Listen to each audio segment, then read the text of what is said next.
back with another video, or if you're new to my channel, my name is Priscilla. My channel is called Prills. I go by Prills, little nickname, and I am a third year medical student intercalating in paediatrics and child health at University College London. And this video is going to be part 2 to my part 1, and this is going to be about my top tips if you are entering second year of medical school, or if you just want to know a little bit about second year medicine. I'm going to give you all the tea and the tips and things I wish I knew, which could have made the process a lot smoother for me. So I'm going to get straight into it. My first tip for second year medicine would be Past Medicine. Okay, so Past Medicine is a website that has lots of different question banks for the different modules in medicine, from pharmacology to physiology to anatomy to biochemistry. Everything is there, and the way they phrase the questions are very similar to the way questions will be phrased in your actual exams. So whoever made Past Medicine, like, well done, like, thank you. I think in first year Past Medicine, I don't know, this is my opinion, I don't think it was as helpful because we hadn't covered a lot of the content that the questions were on. Whereas by the time you get to second year, you basically have. And it's so useful to the point that you'll see questions on a certain type of topic and you'll almost be able to preempt what they're going to ask you or what the answer is going to be, which is quite good. Okay, so my second tip, and I kind of talked about this in my last video about tips for first year medicine, is just don't feel stressed or pressed or pressured to use Anki. Like, I'm not even gonna lie. I think I fell into that trap again of entering second year and using pre-made decks, because before I entered, obviously I asked people for advice and everyone said, you're not gonna have time to make your own notes. You gotta use pre-made notes, it saves so much time. So I was using a pre-made Anki deck and tapping through. But the issue with that was because I hadn't made the cards myself, some of these cards were just really random, and once, like I said before, I just wasn't connecting with the content. And the thing is, I felt like I was doing work because I was doing 30 Anki cards a day, or however many Anki cards I was doing. So yeah, it gave me a false sense of productivity, when for some people maybe it works, but I just feel like unless I've made them myself, it just didn't really help. And I only found that I truly started to learn and understand things when I started to just do my own work, if that makes sense. My next tip is about pharmacology. Start learning pharmacology early. Me personally, when I think of pharmacology in theory, it sounds really interesting and I'm like, yeah, I want to learn it. But then every single time I have a lecture on it in uni, I'm literally almost about to fall asleep, or I'm just not connecting with the content. And what that meant was that I would just leave pharmacology. I'd be like, I'll learn it later, I'll learn it close to the exam. And then I got close to my exam and there were all these different classes of drugs that I needed to know that treat what condition, and the side effects and the contraindications and how they interact and when you would and wouldn't use them. And I was like, whoa, I really underestimated this pharmacology. So my tip, if I was to go back, would just be to start it early. And the way I would go about it, so for our uni, they gave us a list of the different drug classes.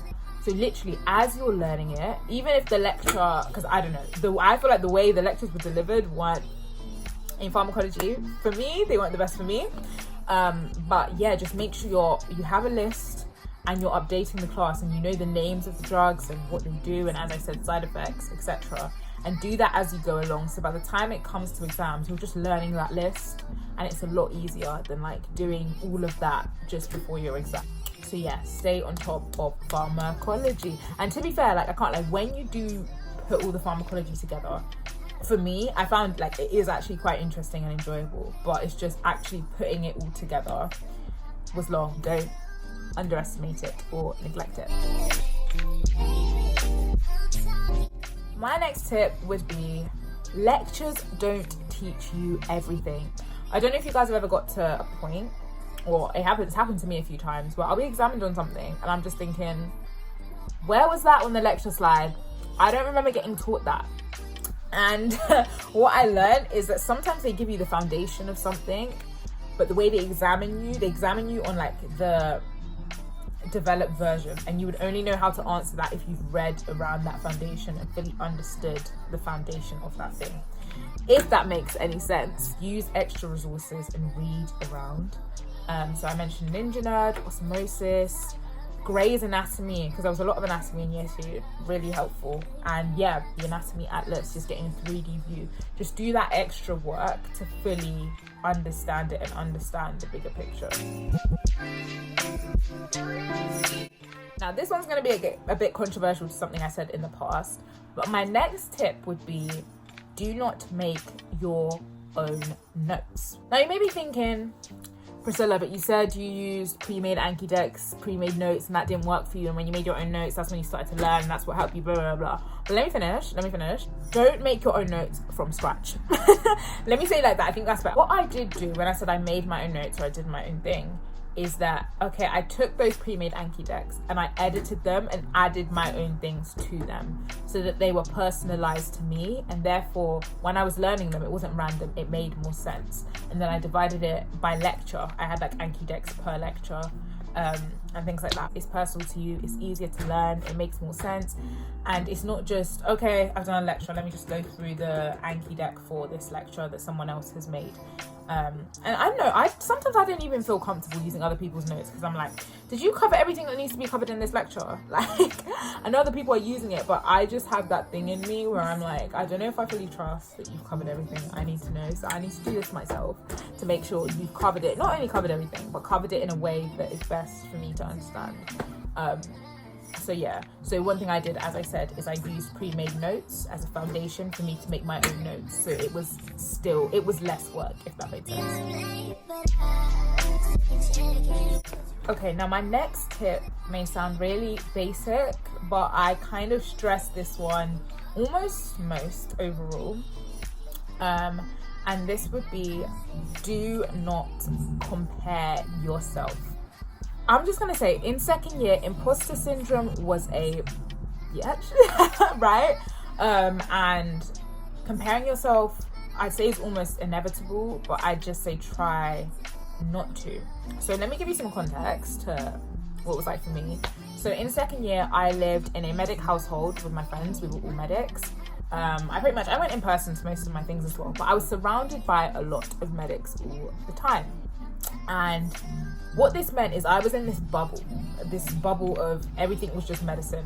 You know what I mean? My friends did medicine. I went to uni, it was medicine. Just everything was medicine, right?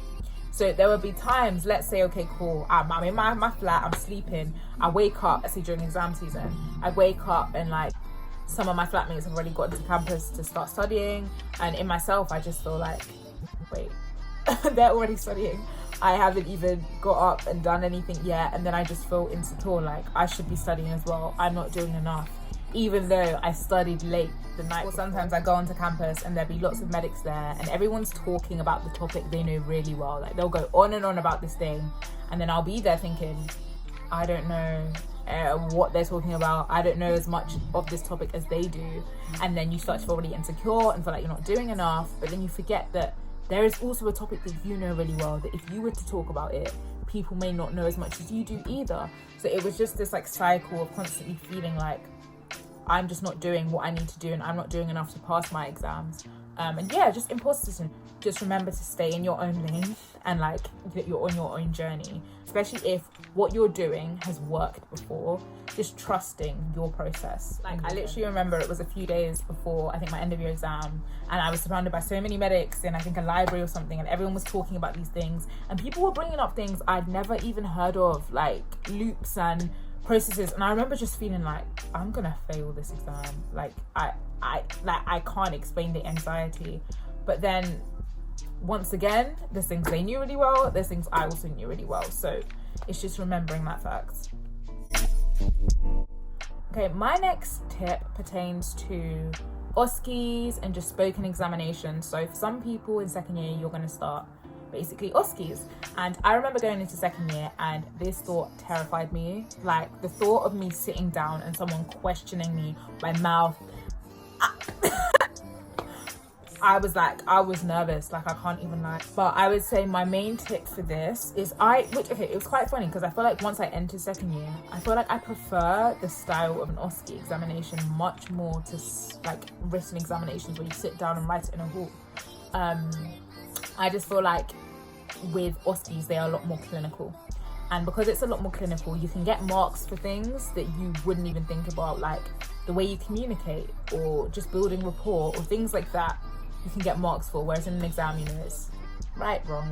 Advice with that would just be, don't stress too much about it. Like, because I was really stressed about this aspect and actually turned out to find it easier than the written exams. For OSCEs though, my main tip would just be work with other people, work in study groups. I've kind of said this in the last video, but it is so important. And people, you test each other on things, or like you learn stations together and just talk about it. It just gives you a wider view, as I've said 100 times. But yeah, definitely working together was like key, paramount for OSCEs. And my next tip would be just to follow the learning objectives that are given on the lectures, because essentially that's what you need to know for your exam. And I think this is important because, once again, I've kind of talked about how medics can tend to talk about what they know a lot about. And it's very easy to get lost in the sauce and feel like you don't know enough to pass your exams, but most of the time, sticking to your objectives will be enough.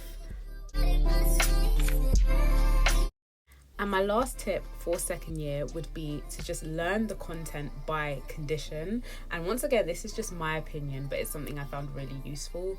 So I literally made a table of every single condition they talked about, but focused more on the core conditions. And for every condition in that table, I listed the pathophysiology or mechanism, the symptoms, the causes, the risk factors, the diagnostic tests, and the treatment for that condition. And it was so helpful because when they examine you, they are going to examine you on one of those conditions. So it was the best way to read around, and I would definitely recommend.